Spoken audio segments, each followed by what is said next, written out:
So our first panel here at 11 o'clock this morning is Animation Legends, guys. I'm going to introduce, starting over here, from Simpsons fame, please welcome Phil Ortiz, everybody. Where's my nameplate? Next up on the docket, we have two-time Emmy Award-winning nominated Bob Camp.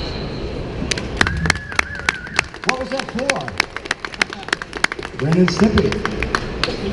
And please welcome right in the middle, Tom Cook, everybody. He-Man, ladies and gentlemen, He-Man. Okay. And Scooby-Doo and Smurfs and all sorts of different stuff. So we are going to get started here. You guys are going to, you can say anything off the top. Welcome to Hamilton, and then we'll start fielding some questions and repeating them back to our guests. So welcome to Hamilton. Shoot. Question for you. Who was your favorite person to draw and why? Go ahead, you Rick. Your favorite, Phil? Who is my favorite? Sideshow Bob. Sideshow Bob. Sideshow Bob. You mean Simpsons character? I've done a panel with him before, so I know all the answers. And you spend way too much time sitting too close to him at Comic-Cons. It's overexposure. Yeah. Wonderful. We're going to take one from this side. All right, does anybody on this side have any questions? Come on, make something All up. right, thank you. We'll see you later.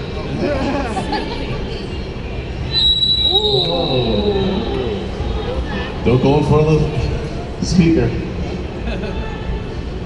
Yeah, I was just wondering, like, where do you guys get your inspirations for like drawing people? Do you kind of get it from a character description or from people you know that fit it, or is there a particular story behind any of the characters you created? Psychedelic drugs, right, guys? No. Well, as far as an animator, you just kind of listen to the soundtrack and hear what the voice is like, and then you just kind of picture what you would think that the character was doing, and then make him do it. Now, as far as Bob, I mean, he was involved in creating characters, which I was just an animator. So Yeah. Sometimes they're based on real people. Sometimes they're based on other characters you've seen in the past, and amalgamations of different characters. And a lot of times you just come up with an idea for someone you want in a show. That you got these cartoon boots to fill, so you make up a character and you try to infuse those characters with realistic psychoses. like Phil created Apu from The Simpsons, and it was actually one of the 7-Eleven that he used to go to. It's still there after, 28 years. And one of my assignments was to design a convenience store owner. This is the first season. This is 1989. You old. What? Nothing. You're old. So anyway, there was this guy standing behind the counter. He had to, I think he was Indian. Hello, can I help you? Very good. Anyway, he looks exactly the way I designed him for the show. He was wearing stretch polyester pants, a black shirt that was open, so he was showing his hairy chest. He had a medallion, but I didn't design the medallion in there. It's gold, solid gold or something. He had a mustache, jet black hair, almost like a pompadour. And so I went to that 7-Eleven for lunch, and I was examining him with his features. And I bought my lunch, I went back to the studio, and I started to design from my memory what he looked like. I never did ask him, can I use you as one of the characters for The Simpsons? So anyway, I designed him for the first time. I took my first crack at it. I went to Matt Groening's office, and he looked at what I came up with, and he said, yeah, Phil, that's Apu. Don't change anything. So I hit it right on the head with Apu. And okay, Phil, this isn't a feature film. Answer the question, end it. But I am giving a fact that nobody knows about. Does anybody want to hear this? Yes. Okay, anyway, so Up to this day, he doesn't know that I designed them. If he did, he would ask, where are my residuals? Give me my royalties. So that's... Why should he get residuals? We don't. No. Right? No, that's true. He has to fight it out. Anyway, that's the story of Apu that nobody knows about. He's a real living person. Unless he's dead. I don't know. Could be. I have no He idea. could have committed suicide out of just sheer shame and shock. And Well, I went back to the 7-Eleven for the opening of the Simpson movie, but he wasn't there. It was all new management. Well, there you go. And if he did kill himself, you don't have to worry about the residuals. We're That's it, taking yeah. question, guys. Tom may be right, or whoever said he might be gone, you know. And you guys just heard a fact never heard before about the Simpsons. Is that great, guys? Here at Hamilton Comic Con.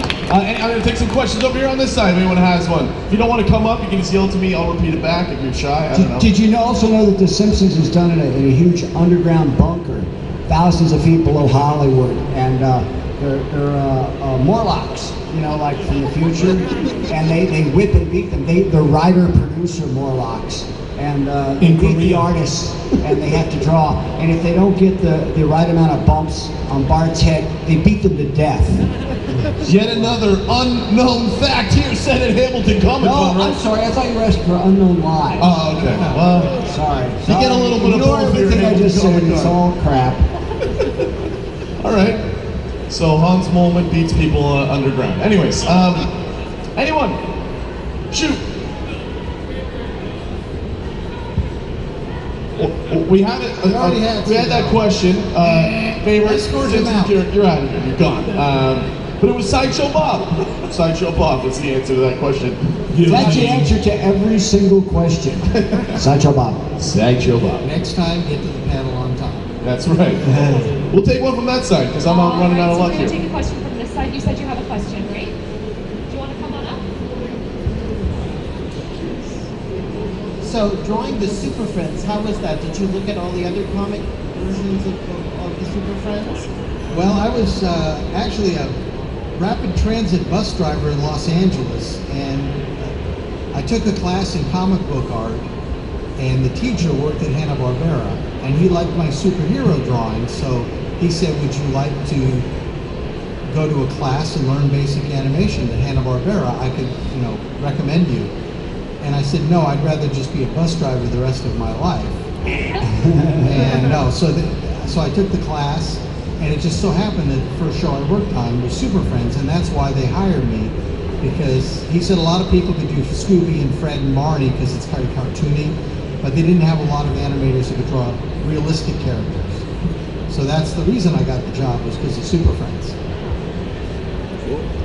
Very interesting. Anyone from on this side, any questions? Shoot. Yes. I just have a question for Tom and Bob. Yeah. It's about your characters. For Tom, which character did you find the toughest to draw? I get this question all the time. The toughest to draw are women, pretty women. And if you don't get them looking really good, they look really bad. So Yeah. that's one of the things that just took more time. As an animator, you have to do a lot of different drawings. And luckily, when we did She-Ra, we had a bunch of assistant animators that were really good at drawing pretty women. So they told the animators, don't worry about doing the face, just let the assistants do the face. So that was a big relief. It saved my footage. Simpsons women are not good looking, so it comes easy for me. Yes, that's very simple. I could draw those. Ren Hoek is really hard to draw. I never really liked the original design. I mean, it's Ren, so we can't change it, but the way his head's shaped and his mouth is really difficult to draw, and his eyes can't make up their minds whether they're on two sides of his head or around front. But it doesn't really matter that much because none of us really gave a crap, and we drew him however we wanted to anyway. And we weren't real hung up on model consistency. Whereas, like I said, on The Simpsons, you draw a model, they kill you right there in front of everybody. They do it ritualistically. There's lots of blood and stuff, and then they make you mop it up because, it's the guy who didn't put enough Sorry, I love to tease Phil over here. Because he created The Simpsons. Matt ripped him off. Yes. Right? That bastard. And he never gave you a dime or even a thank you, did he? No, he didn't. No. It's rich people for you. Oh yeah. But Ren's hard to draw. Well, Matt is not an artist. He is not a cartoonist. He's a doodler. He doodles.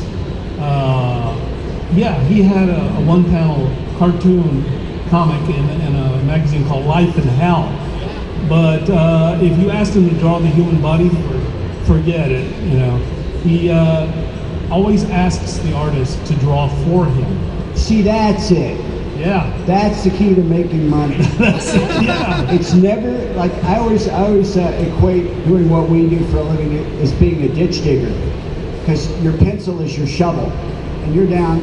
Correct me if I'm wrong, but I think you guys know What? you're down in the ditch, What's a right? pencil? Standing in ice cold knee deep water, digging a ditch, which keeps filling back in, and you dig, and you get paid by the shovelful. Okay, so you can only make as much money as you dig shovelfuls, you know.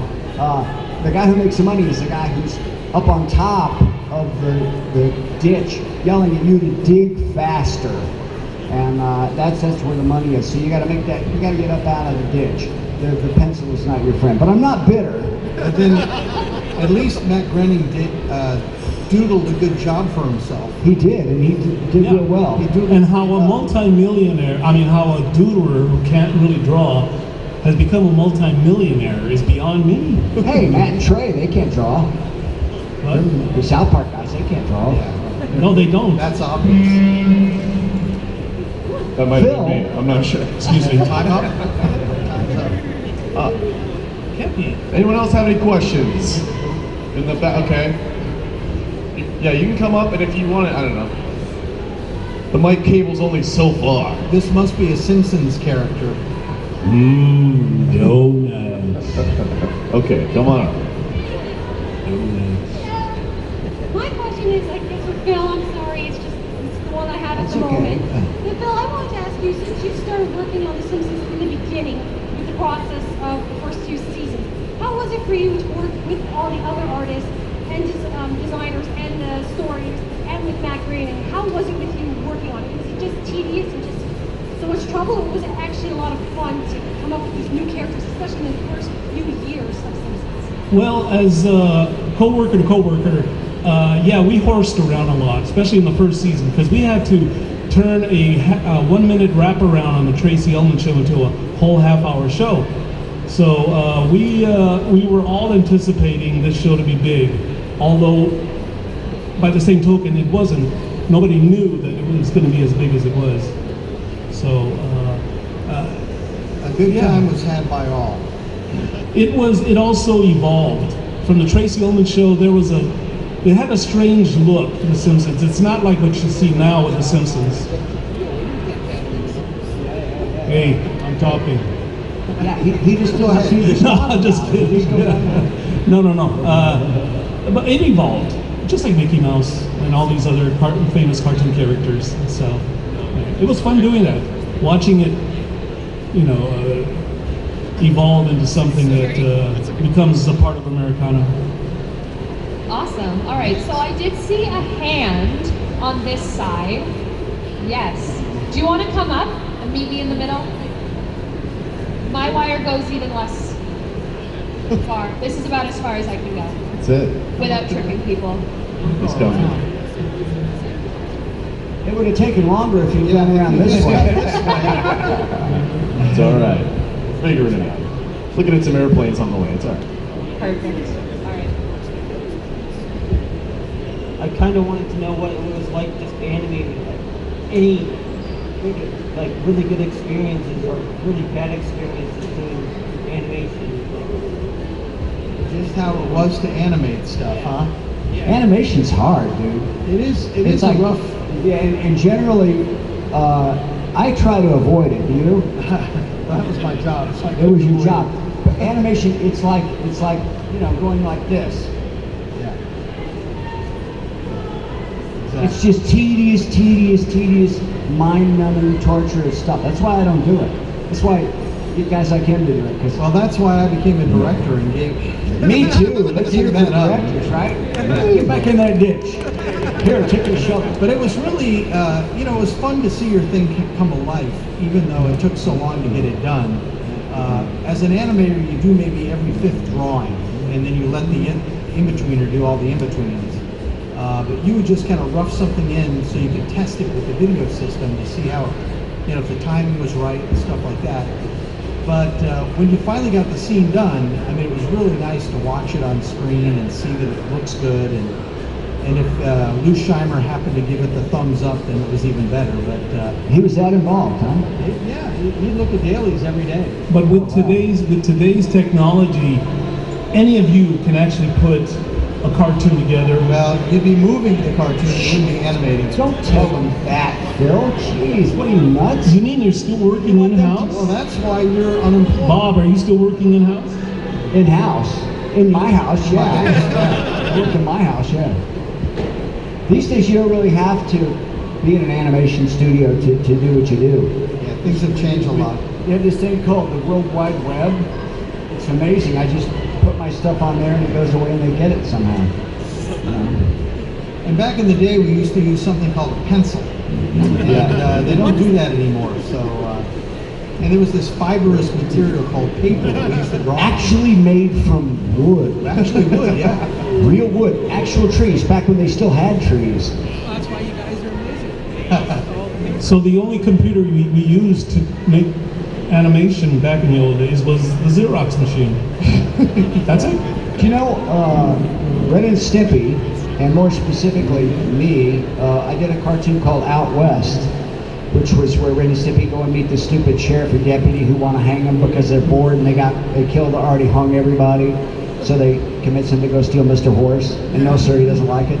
Well, that was the first 11-minute cartoon on television that was digital ink and paint. And I did it, thank you very much. But what was interesting about that is we weren't real sure how the process worked, and they had kind of a lot of people sitting over computers working day and night working on it. And I guess they thought it was okay to steal all the animation, but the guys who were doing the actual number crunching and stuff stole the animation, stole the actual animation drawings, yeah. Wow. All right. Sure. Comes up the center. Yeah, very good. Smart. Yeah, so my question for Tom, actually, just kind of curious, the difference between working from, I guess, the weekly or Saturday morning cartoons, moving to things like We're Back and Over Dangerfield, the motion pictures, what was kind of, was there a struggle, was there a new process? Or?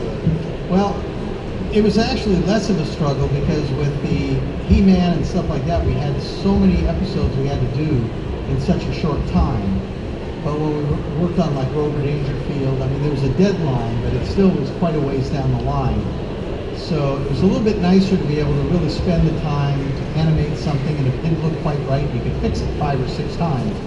With He-Man, if it didn't look right, you didn't fix it, you just let it go. You just got to get it done. Yeah. You had a week to get the show done, and if you didn't, big time problems. So yeah, anytime you were working on a movie, it was much more relaxed and actually a little bit more satisfying because you really could spend the time. Wait, what movies are you working on? Well, as an animator, I didn't have to worry about the budget or anything. Oh, okay. See, my problem is I'm always in story on movies, and that's where the real hell is being a story man on a movie. Because you draw the same thing over and over and over and over, and the writers keep rewriting, and you have to draw it over and over. No. Draw 10,000 people running over the hill, brandishing swords and beheading everyone at once. And they don't know that that's easy to say and hard to do. Much easier to direct it than to draw it. Yeah. And that's the whole movie process. I worked on films where, like CGI films, where you end up with 180 minutes of, 160 minutes of fully rendered, fully colored, finished animation for an 80-minute movie. So there's the hallways are strewn with the bodies of dead and abused animators. The good old days. We got another question. How many pictures did you actually have to physically draw for like a 30-minute cartoon? 3. That's Yeah, it? Just three, yeah. Yeah. No, it's 12 drawings every second. Wow. Yeah. That means he actually had to do 12 drawings in 1 second. Yeah, and that's why You can imagine the difficulty of that. So imagine how good I must be to be able to make it look so nice on the screen doing it that fast. Yeah, but it turned him into a gibbering idiot. So. It turned me into film. Oh! Wow. You guys have just been hanging around. He's way one of my too best long. friends, so give me a break. So it's okay for them to That's talk another about lie. each other. Very good. And that's why coffee exists for the 12 pictures per second. Coffee actually exists to accidentally pour on your artwork. That's what I always use it for. That's why our poo is brown. Yeah. No, Tom and I, we broke in at Hanna-Barbera when there was a Hanna-Barbera way back in 1978. 78. That's when the dinosaurs roamed the world. That was last century. Can you believe it? Back when the cameras were steam powered, weren't they? I think so. And made out of wood. That's right. So I actually have another question from this side. Sure. So I wanted to know if you met the voice actors, did the voice actors ever say, change my picture at all? Or anything like Man. I'll tell them to draw it if they don't like what it looks like. No, we didn't really meet the voice actors at all. That was all done beforehand, and by the time it got to us, we'd get a cassette tape of the voice track, and then that's what we listened to know how they should move. Yeah, I met the actors because I got to direct them. Yeah. And I got to direct some great ones. I got to direct, you ready? Sit down. Oh, you are. I got to direct Frank Gorshin, the Riddler. I got to direct him, and it was amazing. We did a cartoon called Reverend Jack, which was like this to John Kay and my lovable ex-partner. And well, who are we gonna get? Who are we gonna get to do John's voice? And I said, who else? Frank Gorshin. So we had him in there. And I said, okay, Frank, I want you to start out and you're Burt Lancaster, and right about this point, about halfway through, you turn into Kirk, but like really angry, scary Kirk, you know. And he nailed it. And I was feeding him lines, which is, you know, a lot of actors don't like it. I'm feeding him a line. He goes, wait, let me. And we all just sort of freaked out a little bit, and he blew our minds. So I got to direct Dom DeLuise, the funniest, biggest guy you ever met in your life. We filled a big table full of food for him.